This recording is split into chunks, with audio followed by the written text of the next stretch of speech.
Hi, and welcome to another episode of Piano TV. So today what we're going to talk about is musical form, and more specifically binary form. So say you're in the car and you're listening to the radio and you're like jamming out to Taylor Swift or something, you'll notice that the songs you hear have a structure.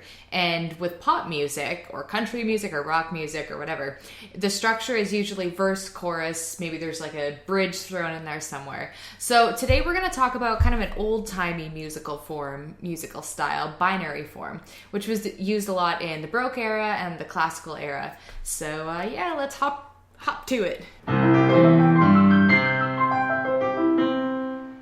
So binary form is probably one of the most basic musical forms because it's only comprised of two sections, hence the name binary. So Webster is telling us, again, to just kind of define that, it consists of, indicating, or involving two. So that's all binary means in life and in music. Another version of binary form is rounded binary, which is basically what it sounds like. So you have your standard A-B binary thing, with both sections being similar and the B section being in a different key for a while. But the difference with rounded binary is it actually goes back and repeats a little bit of the A section. So we label that as A1 because it's like a modified form of A. And then those two parts are then repeated. So it's basically the exact same as A repeat, B repeat, except we just sneak in another little bit of music that's related to the very beginning. Okay, so we're going to look at a real life example of a piece that you're probably familiar with in binary form. So what I've done here is I've just labeled that first section as A, and then when we get to the repeats, that's the end of the section, and then B section begins with the repeats over here. Just because I don't think I mentioned it, this is Minuet in G major, which is from the Anna Magdalena notebook compiled by Bach. Anyway, just wanted to get that out there because I don't think I said that, and you probably know it too, but we'll get to that as well. So without getting too wild with all the technical details of binary form, both sections are usually really similar. So it's not like the B section is going to be a dramatic change from the A section. It's going to have similar rhythms and a related melody. So if you look here at the melody of the A section, da da da da da da da da. You probably recognize that already. If I scroll down to the B section here, you'll notice the melody notes are different and they kind of move in a little bit of a different pattern, but the rhythm is really similar, so there's nothing crazy happening in this part of the song. One of the major components of the B section is that it modulates, which is just a fancy way of saying it changes keys. But it usually ends up returning to the original key. So this piece started in G major, and you can kind of see it ends in G major because the last few notes are G. So let's listen to a recording of this piece so you can hear the difference in sections and hear what the key changes and modulations sound like.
In music, the two sections of binary form are labeled A and B, with each part usually repeating itself.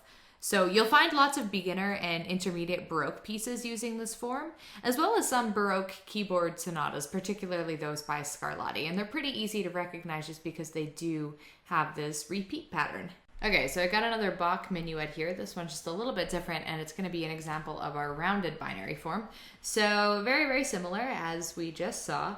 you'll notice it opens da da da da da da da dun dun. Ooh, that's not easy to sing. And then when we go to the next section, B over here, you will see it's a different part. It's similar in that the rhythms are similar and it doesn't do any like wild changes. But then once we get a little bit further on where I have A1 here, you'll notice this is exactly like the beginning again. Da da da da. Oh, I'm not. Why am I trying to sing that again? It's basically just a complete repeat of the A section. Instead, this time it's just a little bit shorter. So by now, hopefully you have a pretty good idea of what binary form and rounded binary form means. And if you come across it in your music, hopefully you're able to recognize it as such.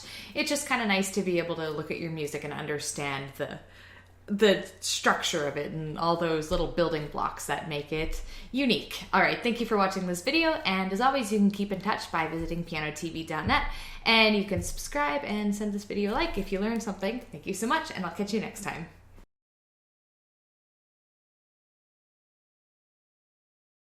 Hop to it. Hippity hop hop.